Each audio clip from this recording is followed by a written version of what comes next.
हमारे शास्त्रों में विट्ठल महाराज की कृपा के कहानियाँ और किस्से सुनने को मिलते हैं। आइए उन्हीं कथाओं में एक कथा आपको सुनाते हैं कि बहुत समय पहले की बात है। बसंतपुर गांव में, बसंतपुर नगर में एक राजा राज्य किया करते थे। उनके एक पुत्री का जन्म हुआ बहुत समय बाद। वो उस पुत्री को बहुत चाहते थे और उस पुत्री को देखे बिना एक पल रह नहीं सकते थे। एक दिन क्या हुआ, श्री राजा जी ने जब पुत्री की सालगिरह थी, उस सालगिरह पर उन्होंने एक भव्य आयोजन का व्यवस्था की। मंदिर में बगल में ही बड़ा एक मंदिर था श्री राजा जी का। जब आयोजन चल रहा था उस समय दूर दूर से बहुत से संत महात्मा आए थे, जिन्होंने प्रसाद पाया, संकीर्तन किया। काफ़ी चहल पहल रही। श्री कृष्ण भगवान जी का मंदिर था। जब भंडारा होता है तो बहुत दूर दूर से संत आते हैं। इसी क्रम में एक संत पंढरपुर गांव से आए थे, उन्होंने भी भंडारा खाया, प्रसाद पाया। जब प्रसाद का क्रम चल रहा था तो पंढरपुर से जो महात्मा आए थे, उन्होंने प्रसाद पा करके उस गांव से, उस नगर से प्रस्थान करने की सोचा।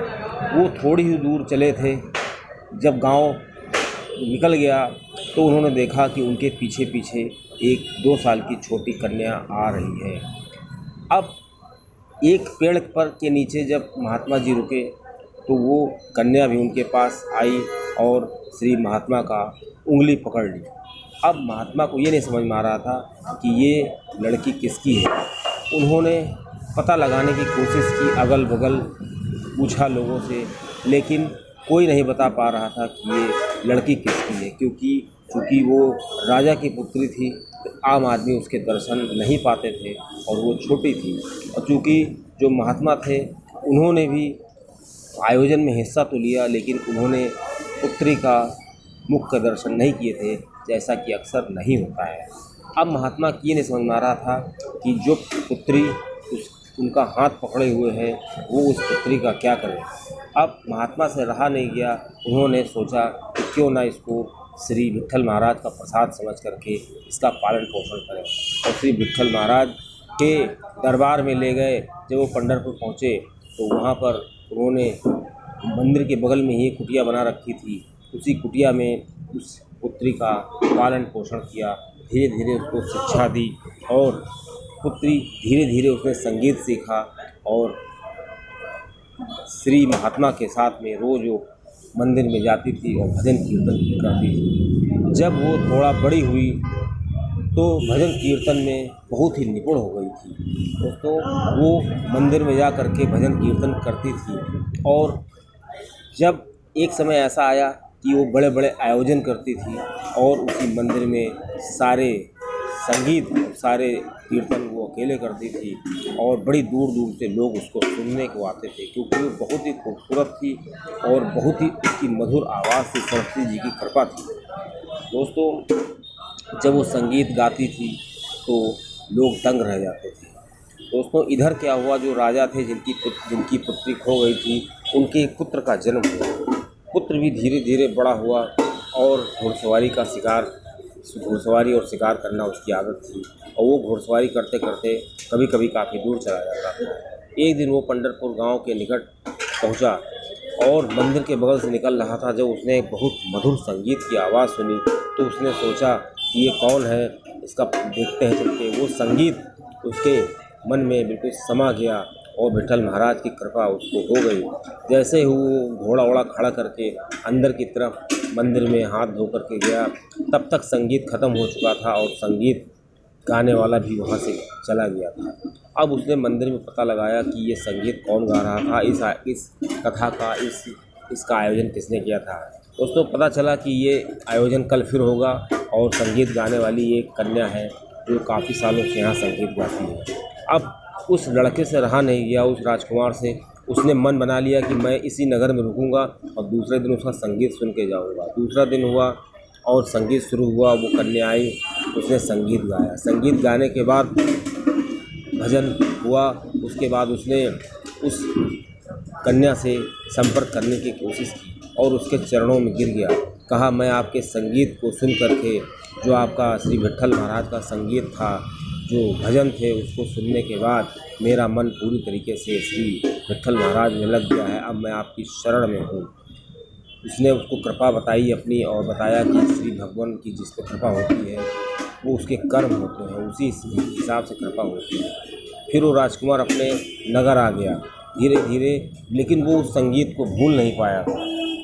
एक बार क्या हुआ कि इसी राजकुमार के पिता ने, राजा ने अपने गांव में एक भव्य मेले का आयोजन किया, उसी मंदिर में जहाँ से कन्या खोई थी। हर साल की तरह वहाँ भी एक भव्य समारोह का आयोजन किया गया। तो राजकुमार ने पिता से कहा कि क्या मैं उस संगीत गाने वाली पटेरपुर की जो कन्या थी, कि क्या मैं उसको संगीत के लिए बुला सकता हूँ, भजन के लिए बुला सकता हूँ। राजा ने हाँ में भर दी कि हाँ ठीक है। वो लड़की आई, उसने यहाँ पे जो संगीत गाया उससे समा बन गया। पटेरपुर गांव के, यहाँ पे बसंतपुर गांव के जो लोग थे वो दंग रह गए, और ऐसा संगीत उन्होंने कभी सुना नहीं था।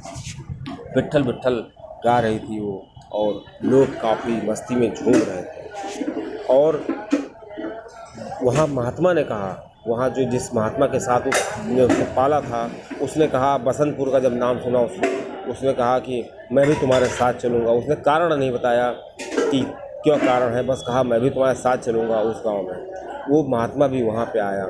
जब संगीत ख़त्म हुआ तो राजा आया और महात्मा के चरण छुए और कहा, आपने अपने पुत्री को बहुत अच्छे संस्कार दिए हैं, इसका संगीत सुन करके मंत्रमुग्ध हो जाते हैं और श्री हरि की जो कृपा है वो मिलने लगती है। तो उस महात्मा ने कहा, ये तो सब विट्ठल महाराज की कृपा है, मैंने कुछ नहीं किया है, जो कुछ किया है श्री विट्ठल महाराज ने किया है, क्योंकि ये मेरी पुत्री नहीं है, ये पुत्री तो मैं पाया हुआ था। तो राजा ने कहा, मैं कुछ समझा नहीं, ज़रा विस्तार से बताइए। तो उस महात्मा ने कहा, बहुत साल पहले की बात है, इसी बसंतपुर गांव में एक आयोजन हुआ था यहाँ के। उस आयोजन में हम आमंत्रित थे और भंडारा प्रसाद पाने के बाद जब हम अपने घर की तरफ जा रहे थे तो लगभग कुछ किलोमीटर दूर चलने के बाद मुझे लगा कि पीछे पीछे एक छोटी सी लड़की आ रही है। जब मैं पेड़ की छाँव में रुका तो उसने मेरी उंगली पकड़ ली और वो छोड़ ही नहीं रही थी। तो मैंने सोचा कि क्यों ना इसका पालन पोषण किया जाए। महात्मा ने कहा, मैंने इसका पता लगाने की कोशिश की, ये पुत्री किसकी हो सकती है, लेकिन पता नहीं लग पाया।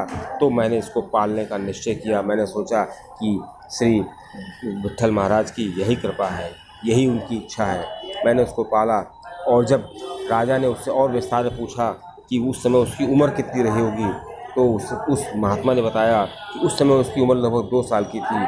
अब राजा को समझने में देर न लगी कि ये पुत्री और कोई नहीं है, हो सकता है मेरी खोई हुई ही पुत्री हो। अब राजा उसके चरणों में गिर गया।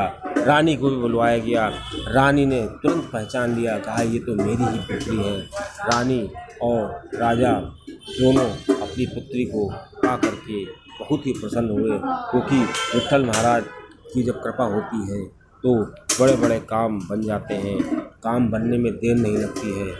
जो राजा ने कभी सोचा नहीं था कि हमारी इतने सालों तक जो पुत्री हमसे दूर रही है, हमसे खो गई थी, वो हमको मिल जाएगी और हम फिर प्रसन्न रूप से उसके साथ रहेंगे। क्योंकि जब पुत्री खो गई थी तो रानी का रो रो के बुरा हाल हो गया था।